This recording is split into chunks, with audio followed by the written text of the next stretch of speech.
There are going to be people who are going to ask you to believe things or to believe them. There are going to be people who are going to ask you to believe Ra, when in fact, the most important thing you can do is remember, don't believe anything anyone tells you. This might be my favorite quote from Ra Uru-Hu, the founder of the Human Design System. The Human Design System is not a belief system. It does not require that you believe in anything. It does not require that you believe in me, meaning Ra. It is not stories. It is not philosophy. It is a concrete map to the nature of being. It is a logical way in which we can see ourselves. So as you begin your human design journey, or maybe you have already spent time exploring the human design system, you will find along the way a lot of information that isn't going to match that description. There are going to be people who are going to ask you to believe things or to believe them.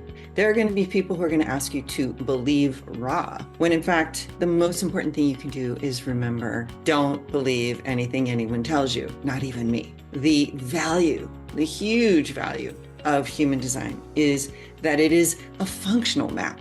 So just like a map of a place, if it's accurate, if it's useful, if it contains consistent, reliable information, if it contains multiple kinds of information, then it's actually going to be useful when you go to visit that territory. And so human design as a map of you and the way you receive the world and the way you engage with the world, the more accurate it is, the more success you're going to experience in being who you are and in relying on this map called human design. So when you look at your chart, the most important things you are going to look at are your type, the type strategy, your authority, your profile, and all of the whiteness in your design. It's also really valuable to see what's colored in.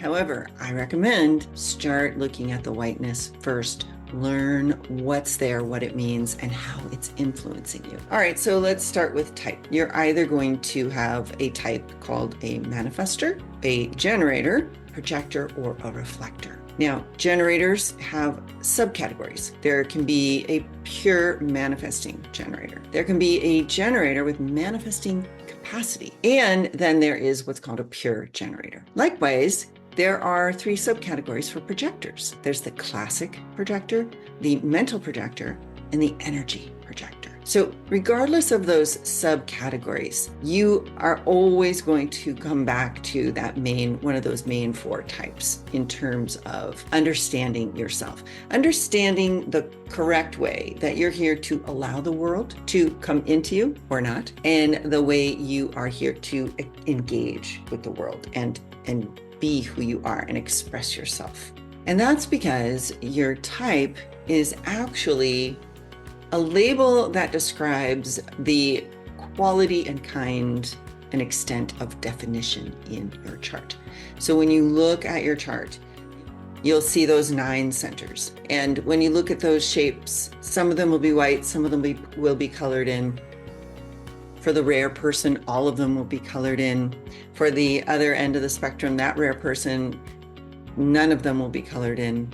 And so your type is an expression of what sort of energy will emerge from you into the world without your even knowing it. For example, if you've ever been in a room of people and someone who's in a really bad mood walks in, even if you don't see them, you can feel the energy of the room shift. Likewise, when someone comes into a room and they're happy and they're bubbling over with joy and friendliness, even if you aren't looking at them or talking to them, you'll feel that shift in the energy of the room. That's an embodied experience of these energy fields that we each have. And so with the 4 types, the manifestor has an energy field that's described as closed and repelling.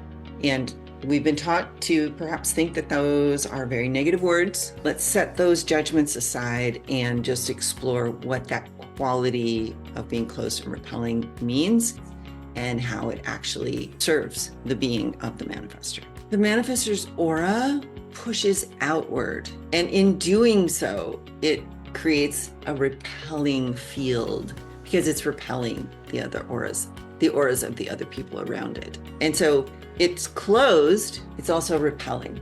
It's not letting other people's energies in, which is essential for a manifestor because they are here to initiate their own vision. They are here to initiate their independently and from within themselves, according to what they discover inside. And so if they were open and absorbing, they would easily be influenced by the world, and that's not what they're here to do. The energy field of the generator is described as open and enveloping.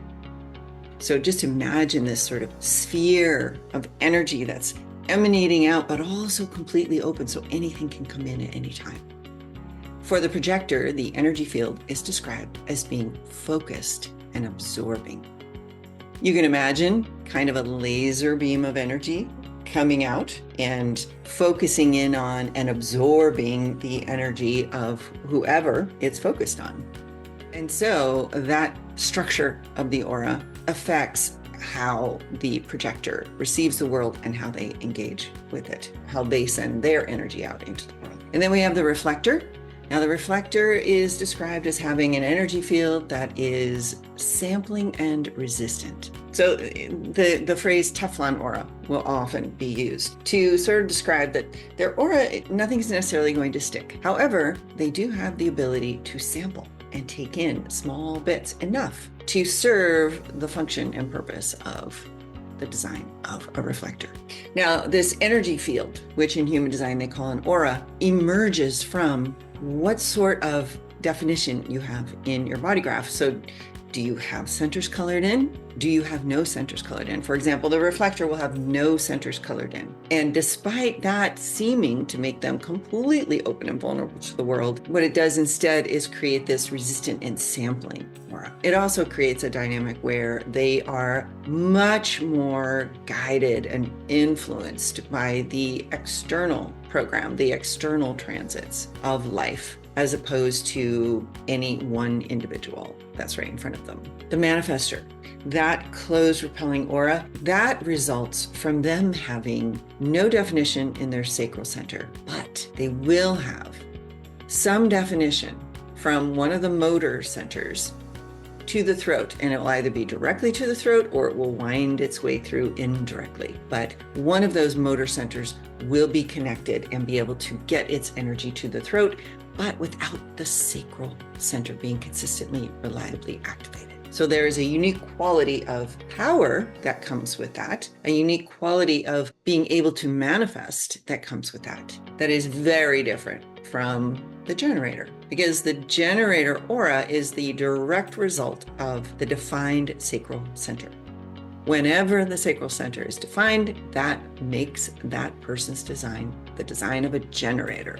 And again, it is that sacral center definition, that consistent, reliable, almost unceasing, like emergence of that sacral life force coming from this being, and also the receptivity, the ability to envelop and receive all the energies around. So that is what makes that quality of energy field the way it is. That's what structures the quality of the generator's energy field, just the sacral center definition alone. Now, of course, in order for you to have a defined sacral center, it has to be defined in partnership with one of the other centers, and that will also influence how your sacral field of energy is going to be experienced by those around you and also by yourself. And then finally, with the projector, in order to have that focused, absorbing, probing aura, there needs to be no sacral center definition, and there cannot be any motor energy that is connected either directly or indirectly to the throat. So even if someone who's a projector has a motor defined in their design, it will always be split off from the throat center. There's a quality of what you can think of as limitation in a projector. They will never have their motorized energy directly or indirectly flowing into the throat on a consistent and reliable basis. And they will also never have that consistent, reliable sacral life force emanating all the time. So that is what creates that focused, absorbing aura. Now, why do those centers being activated or not form those particular structures? That's a great question. And it's something to maybe ponder in your own experience. But I suppose it's like asking, why can water be liquid, solid, and gas? We don't know. But we know that because it can. It's an extraordinary element in our world. Your type is really just about your definition, which structures the way your energy is going to move out into the world and the way you're going to receive the energy of the world. And for each type, there is a signature theme as well as a specific not self theme. So if you are a manifestor, when you are able to experience peace, then you are flourishing in your type's signature theme of peace. However, when you are meeting resistance, because you will very likely not be following your strategy and authority or living correctly as a manifestor, when that happens, you will experience the not self theme of anger. And it will be very natural for you to have been conditioned to not show your anger or not express it out loud, depending on how you were raised. Some people are going to be able to express that anger more directly, but if you have been someone who has been taught to suppress your anger, whenever anger is buried and not allowed to find expression, it can become apathy and passivity. So as a manifestor, if you know someone who's a manifestor and you think, well, they're not like, they don't yell or they're not angry, they may be one of the ones who's been conditioned to stuff it inside. Now, if you are a reflector, your signature theme is a delighted surprise. Everywhere you look, it's just going to say surprise, but right, the reality is surprises aren't always fun. For a reflector, it is that quality of delightful surprise that lets them know that they are living as they correctly are meant to live, following their strategy and authority. When they are not living correctly as themselves, then they're going to feel disappointment. And all humans feel disappointment. It's a universal human experience. However, when a reflector experiences disappointment, it has more density and more impact. And what it communicates to the reflector is that they are not living truly as themselves. Now, they won't know that for the most part. So they'll be confused about why they're so disappointed. And they might even blame themselves for that disappointment because they've been conditioned probably their entire lives to believe that they really should have been a manifestor or manifesting generator. It would be natural for them to think that they're the ones who have something wrong with them. And so disappointment with the world can even lead to a deeper disappointment in themselves. Now with a generator, generator's signature theme is satisfaction. And it is the very specific juice for a generator to find satisfaction, to find an experience very deeply satisfying. That lets them know that all is right in the world and they're following their strategy and authority and design correctly. When they're not doing that, the not self theme is frustration. And it is just this intense frustrated experience. That sacral life force just becomes frustrated in its ability to emanate out into the world, to be open and enveloping. And so that is a uniquely uncomfortable and dissatisfying experience for a generator. And then for the projector, the signature theme is success, which of course everyone thinks of success. It isn't limited to projectors to be interested in success. It's simply that when you are a projector and you experience success, it is the ambrosia of your life. It's the juiciest part of life. You feel like you are all good. The world is good and you are good. And so it is the signal that you're following your strategy and authority and living correctly according to your design. And when you're not, then it's going to give you the not self theme of bitterness. And often projectors will even describe that a relationship or a situation or a person, they can taste the bitterness in it or within themselves because of it. And so when, as a projector, you are tasting or feeling bitter, that's your signal that you're not following your strategy and authority and living correctly according to your design. So you can think of the signature themes as signposts that say, keep going.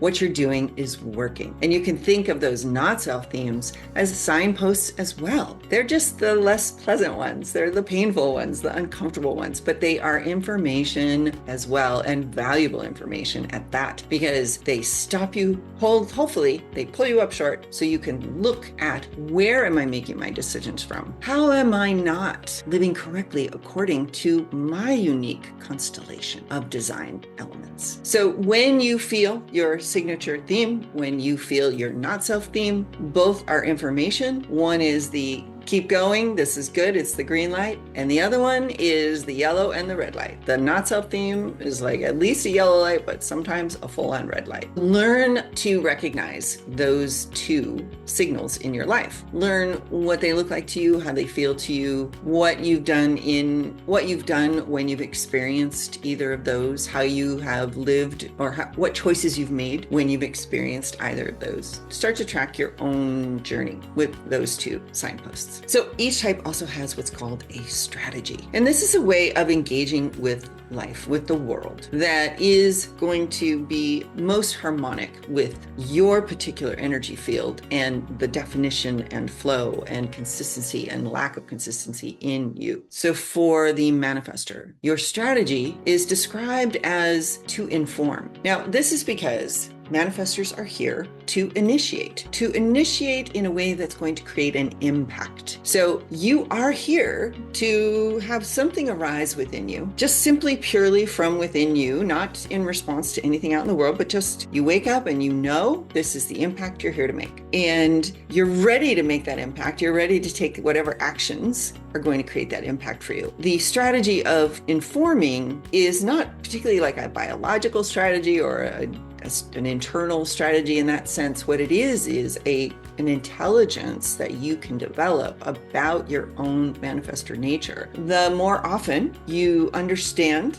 and have clarity about who is going to be impacted by your actions, and your ability to communicate with them are going to allow you to meet less resistance and have your impact actually manifest in the way that you have within you the desire to have it manifest as. And so you can also think of this as you're checking in to see, are these people or this person who's going to be impacted by my action, are they bought in? Do I have their buy-in here? Now, as a manifestor, you don't need people's buy-in, but for your own edification, for your own internal, to not have to end up feeling that anger or that apathy. When you do inform and discover whether you have the buy-in of those who are going to be impacted, then you have information that lets you make choices about how you want to initiate your vision, how you want to manifest that. Because maybe you'll find they're not the right ones to receive your impact.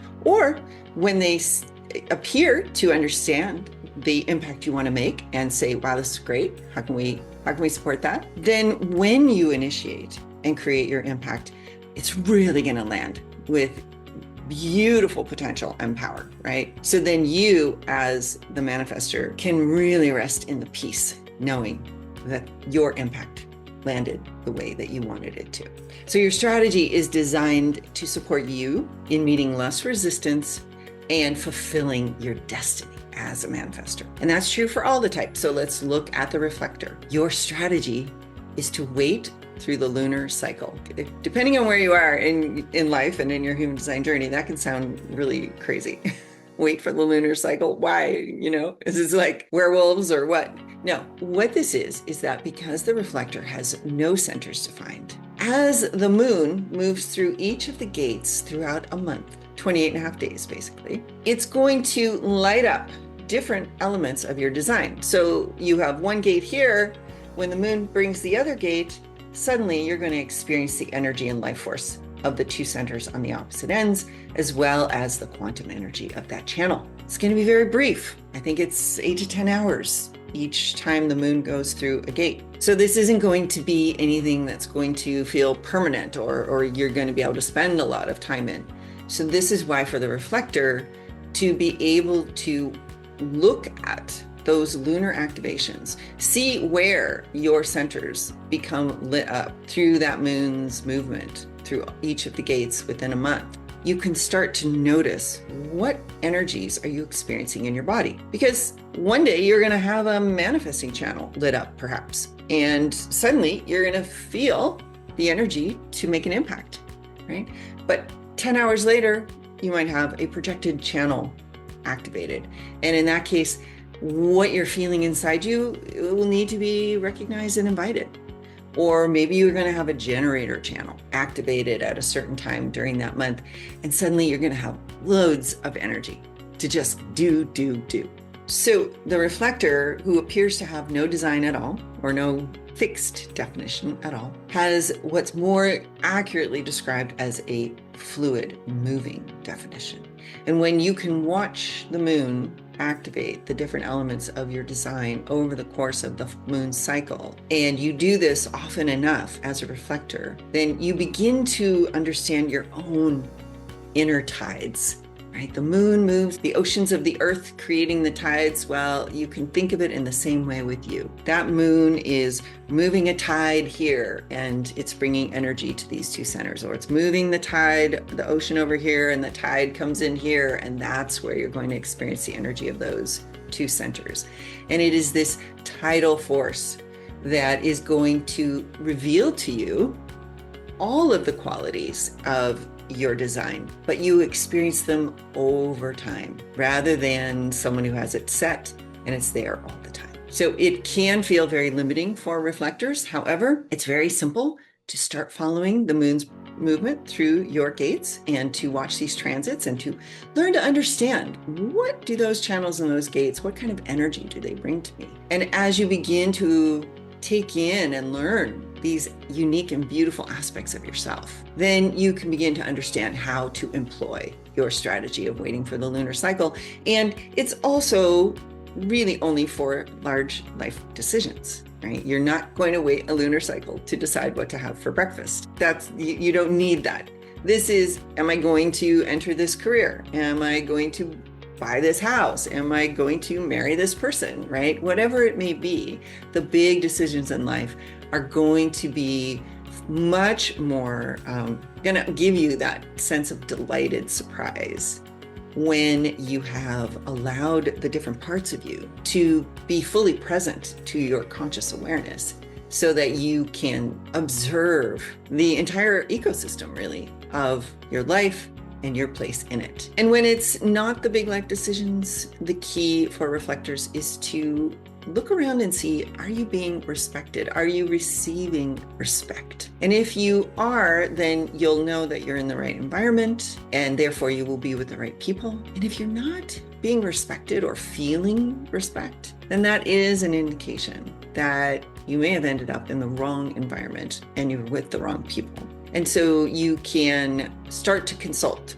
your lunar cycle and let those energies move through you so that you can sample each of them.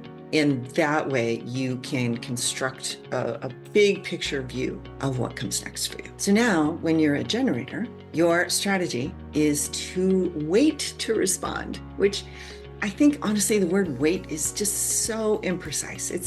I'm not even sure it's useful. Generators are not waiting for somebody to tap them on the shoulder and say, hey, go do this. The waiting is the sense of, what is your sacral center telling you? You're really waiting to go, oh, there's that sacral. Now, you may not have your sacral center as your authority. You may have your emotional center as your authority. But either way, your sacral has something to say about what's happening. So you are waiting to notice your sacral response to life. And response is something you do naturally, literally every second of the day. You are in response to the world because your energy field is open and enveloping. You're never closed off or disconnected. You're never narrowly focused, so you miss this other thing. It's all coming in. So what you're waiting to respond to is all of the signals that come into you, all the energy that comes into you, and how the energy wants to come out of you. That's your response. So you're not waiting on someone else. You're not waiting to be given permission to be yourself. You're waiting for the energies of life to reach you so your sacral can tell you how you're here to respond to it. And then as projectors with that focused, absorbing aura, your strategy is to wait for correct recognition and invitation. Now, often you might even just see it trimmed down to wait for the invitation, which is a very disempowering version of that. Even waiting for a recognition and invitation is not as empowering as is correct for a projector. Rather than being this powerless, helpless, I have to wait for somebody to tap on my shoulder and say, hey, I really see you, come do this with me. That's not what's happening. What projectors have the power to do is to recognize when someone is actually correctly recognizing them. So it's really about, oh, do they see me? Do they get me? And if they do, Lovely. Let's see. Okay, now I feel like, yes, they get me, they understand me, they see me, they recognize me uniquely for who I am. Therefore, if they invite me for projectors, it's the 4 most important areas of life, right? Who to bond with, who to love, where to live, and what career to engage in. And so if you're invited in any of those 4 areas by someone who is, gets you, understands you, sees you, really sees you, then that invitation will feel like it has the correct energy for you to engage with, to say yes to, and to bring your gifts that are unique and specific as a projector to that particular situation. Because as a projector, you will be recognized and invited a lot, but not necessarily for what is actually correct for you. You may have gifts that other people see and like and want to draw from, but that doesn't mean it's going to fully enliven you or fill you with vitality, right?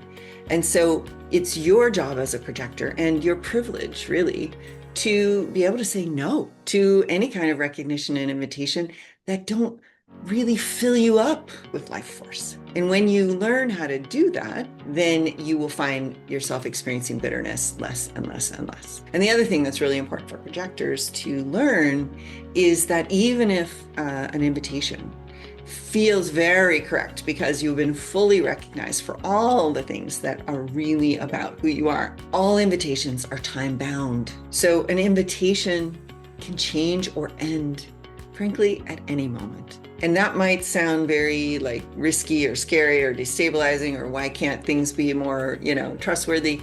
When in fact, what it means is that you have the privilege and the power to check. I'm having a meeting with this person. A month ago when they invited me to collaborate on this project, the recognition felt correct and the invitation felt correct.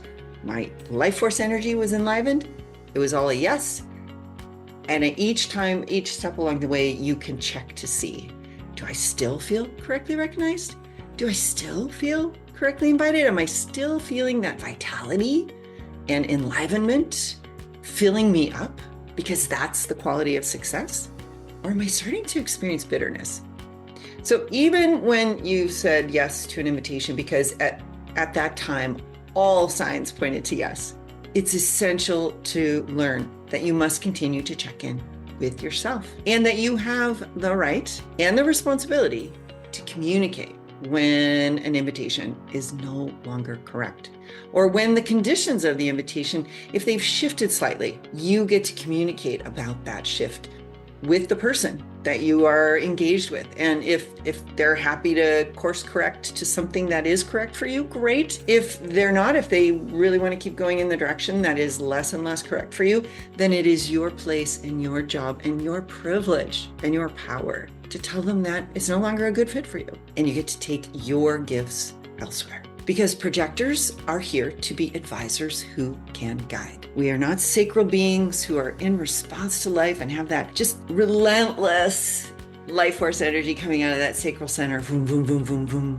As a reflector, your unique structure of your energy field and your constellation of gifts makes you someone who can be relied upon to accurately let us all know if the environment we're in is healthy. And often it will just be because they're feeling unhealthy and they don't even realize it's the environment making them unhealthy. So if they aren't at a point yet where they can identify and recognize their gifts as a reflector, but you notice a reflector around you who's sad or angry or sick or has no energy or feels disappointed with the world or themselves, then that gives you some information about the environment you're in. Or those manifestors who have that motorized energy getting to the throat without any gaps. They are here to manifest.